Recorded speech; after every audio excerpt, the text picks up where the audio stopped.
middle childhood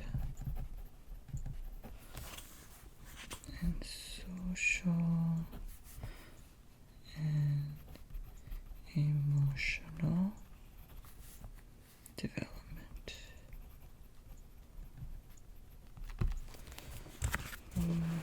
Psychoanalytic theory. Latency stage. Freud believed that sexual feelings remain repressed during this period. Children use this period to focus on developing intellectual, social, and other culturally valued skills. Industry of versus inferiority. Children who are able to master the colleges of the middle years develop a sense of industry or competence. And children who have difficulties in school or with peer relationships may develop a sense of inferiority. Children. Difficulties in school or with peer relationships may develop a sense of inferiority.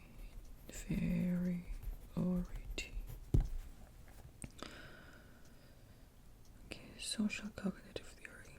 Social cognitive theory focuses on the importance of rewards and modeling in middle childhood. During these years, children depend less on external rewards and punishments and increasingly regulate their own behavior. Children are exposed to an increasing variety of models, and not only parents but also teachers, other adults, peers, and symbolic models serve as influential models. Cognitive developmental theory, social cognition. Current budget for middle childhood coincides with the stage of concrete operations and partly characterized by a declining egocentrism, expansion of a capacity of view of the world, a capacity to view the world in oneself from other people's perspectives. The child's social relationships, social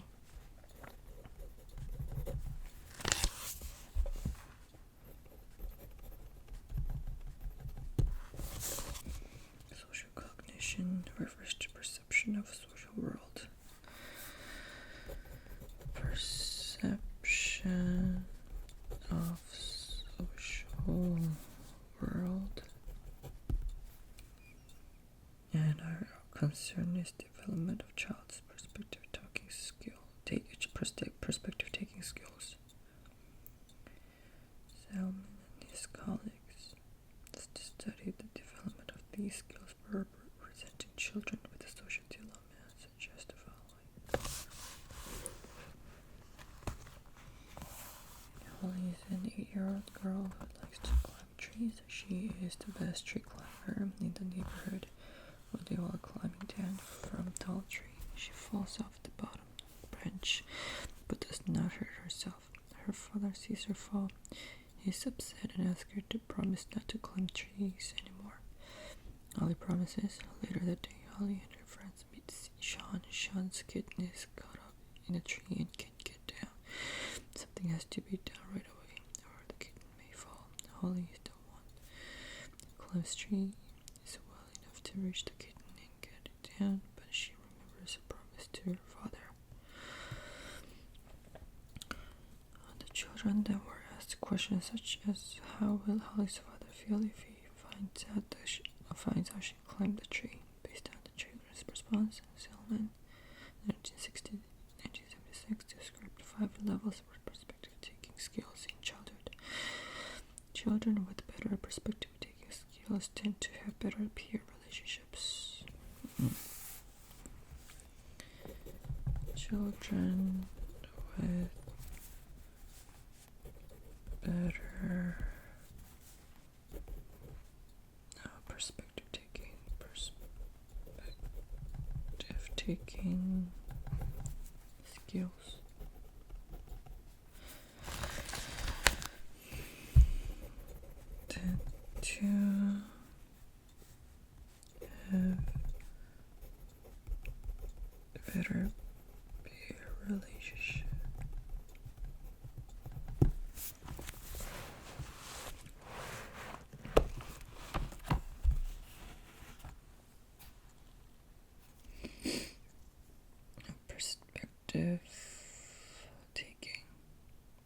what happens?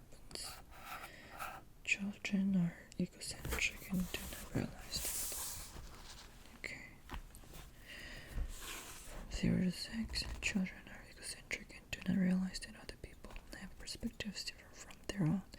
A child of this age will typically say that Holly will save the kitten because she likes kittens, and that her father will be happy because he likes kittens too. The child assumes that everyone feels as she does. 5 to 9. Children understand that people in different situations may have different perspectives. The child still assumes that only one perspective is right. The child might say that Holly's father would be angry if he did not know why she climbed the tree. But if she told him why, he would understand. The child recognizes that the father's perspective may differ from Holly's because of lack of information. Once he has the information, he will assume the right perspective. The child of 7 to 12. The child understands that people may think or feel differently because they have different values or ideas. The child also recognizes that others are capable of understanding the child's own perspective. Therefore, the child is better able to anticipate reactions of the other. The typical child of this age might say that Holly knows that her father will understand why she climbed the tree and that he therefore will not punish her. 10 to 15. The child finally realizes that both she and another person can consider each other's point of view at the same time. The child may say something similar to this reasoning. Holly's father will think that Holly shouldn't have climbed the tree, but now that he has heard her side of the story, he would feel that she was doing what she thought was right. Holly realizes that her father will consider how she felt. The child realizes the mutual perspective taken does not always lead to agreement.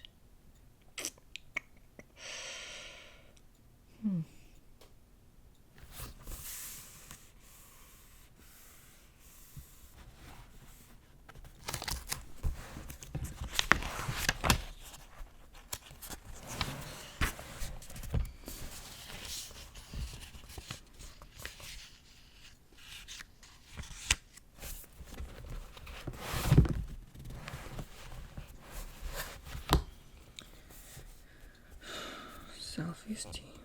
A child enters middle childhood. If evaluated their self-worth in different areas.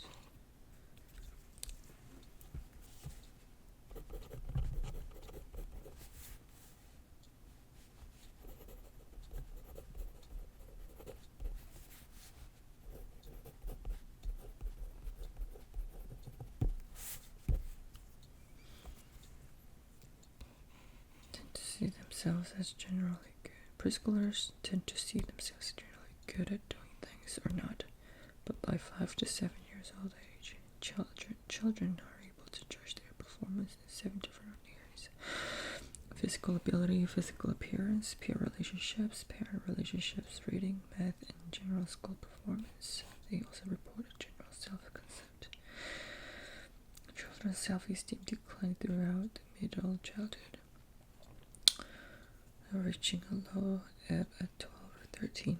Then it increases during adolescence. What accounts for the decline? Because preschoolers are egocentric, their self-concepts may be unrealistic. By middle childhood,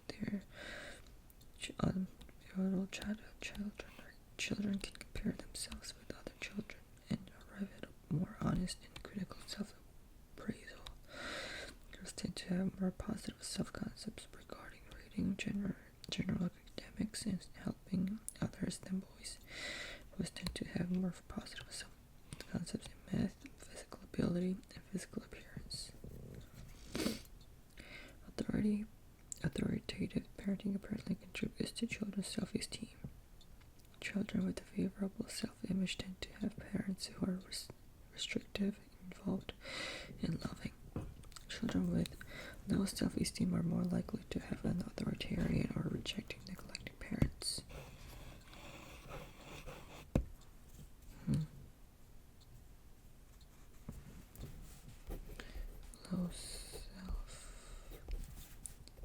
self-esteem,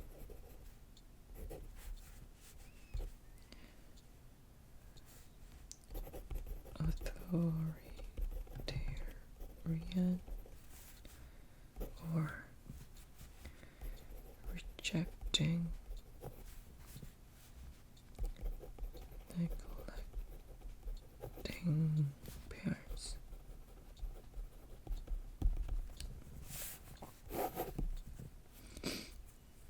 Social acceptance by peers is related to self-perceived competence in academic, social and athletic domains.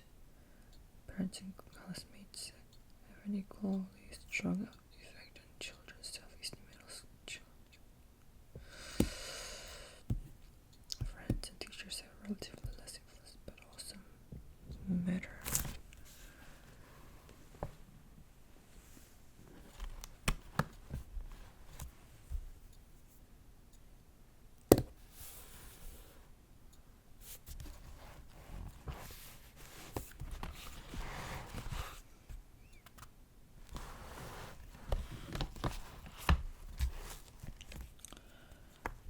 Parent-child relationships.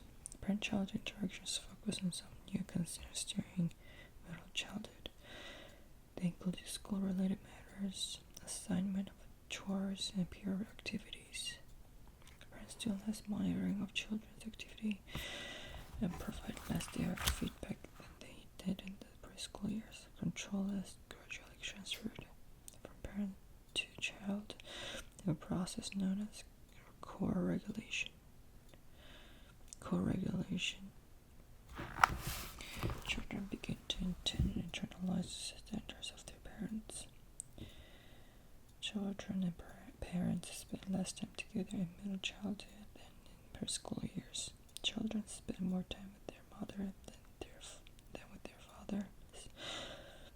Mother's interaction with the school-age children continue to revolve around caregiving. Father are relatively more involved in recreation. Because of their developing cognitive ability, tend to quality evaluate their parents more harshly than they did in early childhood. But throughout middle childhood, children rate their parents as their best source of emotional support.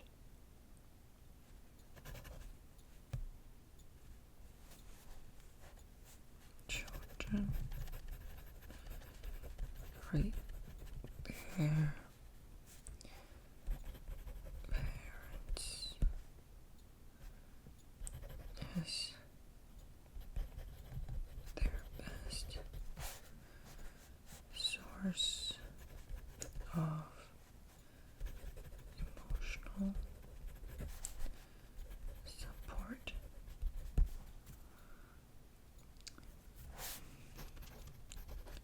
Lesbian and gay parents.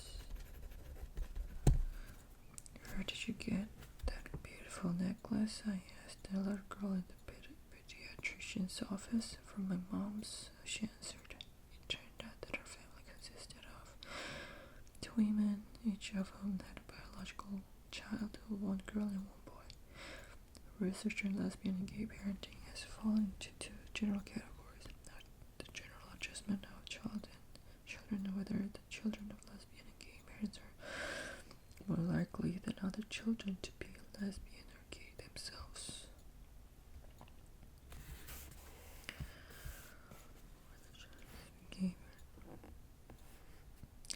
Research by Charlotte Patterson has generally found that the psychological adjustment of children of lesbian and gay parents is comparable to that of children of heterosexual parents. Despite the stigma attached to homosexuality, lesbians and gay men often sustain positive family relationships. When the sexual orientation of children of lesbian and gay parents, Green observed 37 children and young adults aged 3 to 20 who were being reared or had been reared by lesbian or transsexuals. All but one of the children reported or recalled preferences for toys, clothing, clothing and friends, male or female. They were typical for their sex and age. All the 13 older children reported sexual fantasies or sexual behaviors were heterosexually oriented.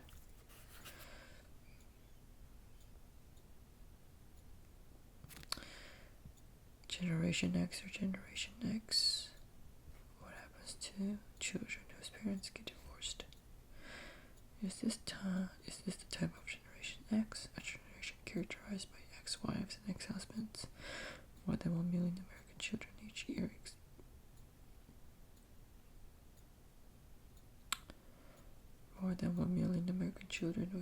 experience the divorce of their parents. Nearly 40% of European American children and 75% of African American children in the United States who are born to married parents will spend at least part of their childhood living in single-parent families as the result of divorce. Divorce may be tough on parents. It can be even get tougher on children. No longer do children eat with both parents. No longer do they go to ball games, movies, or Disneyland with both of them. The parents are now often supporting two households, resulting in fewer resources for their children. The children who live with their mothers scrape by or fail to scrape by in poverty. The mother who was once available may become occasional visitor, spending more time at work and placing the kids in daycare for extended periods. Most children live with their mothers after a divorce. Some fathers are devoted to their children despite the split. Others tend to spend less time with their children as time goes on. Not only does the drop-off in paternal attention deprive children of activities and social interactions, but it also saps their self-esteem. Why doesn't Daddy love me anymore? What's wrong? Children of divorce are more likely to have conduct disorders, drug abuse, and poor grades in school. Their physical health may decline. By and large, the fallout for children is worst during the first year after the breakup. Children tend to rebound after a couple